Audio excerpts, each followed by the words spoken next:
தேவனுடைய பரிசுத்த வேதாகமம் எதற்காக நம்ம கைகளில் இருக்குது? ஒருவேளை தூக்கம் வரலைன்னா அதை பக்கத்தில் வச்சுட்டு படுக்கிறதுக்காகவா? கெட்ட கனவுகள் வரும் பொழுது அதை இறுக்கி பிடிச்சிட்டு படுக்கிறதுக்காகவா? அல்லது யார் தலையெதியாவது அதை கொண்டு போய் வச்சு ஜெபம் பண்ணுறதுக்காகவா? இல்லை பரீட்சைக்கு போகும்பொழுது ஒரு 4 அதிகாரம் எடுத்து படிக்கிறதுக்காகவா? இந்த வேதாகமம் நமது கையில் எதுக்கு கொடுக்கப்பட்டது? தேவனால் இந்த வேத புஸ்தகம் நம்மளுடைய கையிலே வருவதற்கான நோக்கம் என்ன? ஒரு ஊழியக்காரர் சொல்கிறாரு, வானத்தில் உள்ளவைகளெல்லாம் பூமியில் உள்ள எல்லாவற்றையும் மனிதன் வாழும்படி படைத்து ஆண்டவர் அவங்க கையில் கொடுத்தாரு. இதை விடவும் வேத புஸ்தகமே தேவன் மனிதனுக்கு தந்த மேலான அருட்கொடைங்கிறார். கடவுளுடைய வார்த்தைகளை நம்ம கையில் கொடுத்தாரு இல்லையா? இதுதான் மனுகுலத்திற்கான உங்களுக்கும் எனக்குமான மேலான பரிசு தேவனிடத்திலிருந்து நம்ம பெற்றுக்கொண்டது. இப்போது 2 தீமோத்தேயுவின் புஸ்தகம் 3வது அதிகாரம் 16வது வசனத்தில் வேத வாக்கியங்கள் எல்லாம் தேவ ஆவியினால் அருளப்பட்டிருக்கிறது. இதில் நம்ம ரொம்ப ஜாக்கிரதையாக இருக்கணும். வேத வாக்கியங்கள் எல்லாமே தேவனுடைய ஆவியினால் அருளப்பட்டிருக்கிறது. தேவனுடைய மனுஷன் தேறினவனாகவும் எந்த நற்செயல்கள் செய்ய தகுதி உடையவனாக இருக்கும்படிக்கு இது அருளப்பட்டிருக்கிறது. தேவனுடைய மனுஷர்கள் தேறினவர்களாக, ரொம்ப எஜுகேட் ஆனவர்களாக, ரொம்ப எக்ஸ்பர்ட்ஸாக மாறும்படி. எதில்?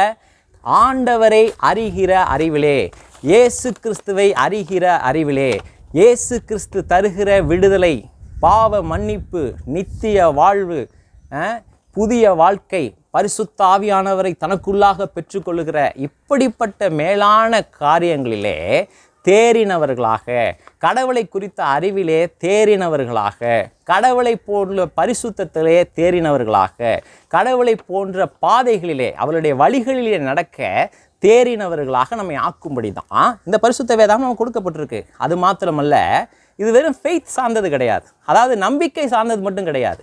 இதை வாசிக்கிறேன், இதை நம்புகிறேன் அப்படிங்கிறது மட்டும் கிடையாது. இந்த வேத வார்த்தைகளை நான் சரியாக வாசிப்பேன் என்றால் இந்த வேத வார்த்தைகள் நற்செயல்களை செய்வதற்கு என்னை தகுதி உடையவனாக மாற்றும். தேவனுடைய பார்வையிலே செம்மையானவற்றை நான் செய்வதற்கு என்னை தகுதி உடையவனாய் மாற்றும். 2 கொரிந்தியரின் புஸ்தகம் 2வது அதிகாரம் 17வது வசனத்தில் அநேகரை போல் நாங்கள் தேவ வசனத்தை கலப்பாய் பேசாமல் துப்புரவாகவும் தேவனால் அருளப்பட்ட பிரகாரமாகவும் கிறிஸ்துவுக்குள் தேவ சந்நிதியில் பேசுகிறோம். பவுல் வாழ்கிற அந்த நாட்களிலேயே அநேகர் இந்த தேவ வார்த்தைகளை கலப்பாக பேச ஆரம்பிச்சிட்டாங்க, தூய்மையற்றதாக பேச ஆரம்பிச்சிட்டாங்க, மனிதர்களுக்காக பேச ஆரம்பிச்சிட்டாங்க. அதை தான் பவுல் இங்கே சொல்கிறாரு, நாங்கள் வேத வசனத்தை கலந்தும் பேசலை, அதை தூய்மையாக பேசுகிறோம், தேவனால் அருளப்பட்ட பிரகாரமாக. அந்த வார்த்தை ரொம்ப முக்கியம். தேவன் என்ன நோக்கத்திற்காக இந்த வார்த்தைகளை நமக்கு கொடுத்தாரோ அந்த நோக்கம்தான் அருளப்பட்ட நோக்கம். அந்த தேவனுடைய நோக்கத்தின் அடிப்படையில் தான் அந்த வேத வசனங்களை நாம் புரிந்து கொள்ள வேண்டும். அதுதான் சரியானதாக இருக்கும்.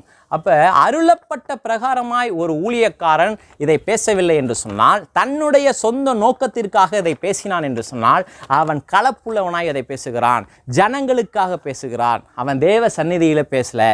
அப்போ அதுதான் கள்ளப்போதனை.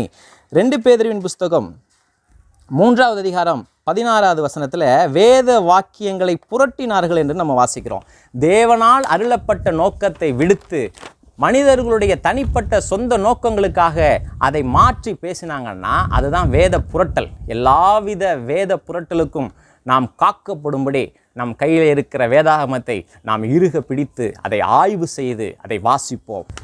இப்போ பிசாசு உங்களுக்கு ஆராதிக்க சொல்லி தருவான். ஏன்னா பைபிளில் இருக்குது. பிசாசு கடவுளுடைய வார்த்தைகளை அவன் விரும்புகிற விதத்தில் நமக்கு சொல்லி தருவான். அல்லது பிசாசு ஆலயத்திற்கு கூட நம்ம போகிறதுக்கு, அதாவது சபை கூட்டங்களுக்கு பங்கு பெறுவதில் கூட அலோ பண்ணுவான். ஏன்னா பிசாசு பிடித்திருந்த அநேகர் இயேசு கிறிஸ்து வாழ்ந்த நாட்களில் தேவாலயத்துக்கு வந்தாங்க. அப்போ அவங்கள கொண்டு வந்தது யார்? பிசாசு என்ன மட்டும் செய்ய மாட்டான் அப்படின்னா, இரட்சிப்புக்கேற்ற உண்மைகளை ஒரு மனிதன் அறிந்து கொள்வதிலே அவன் ஆர்வம் காட்ட மாட்டான்.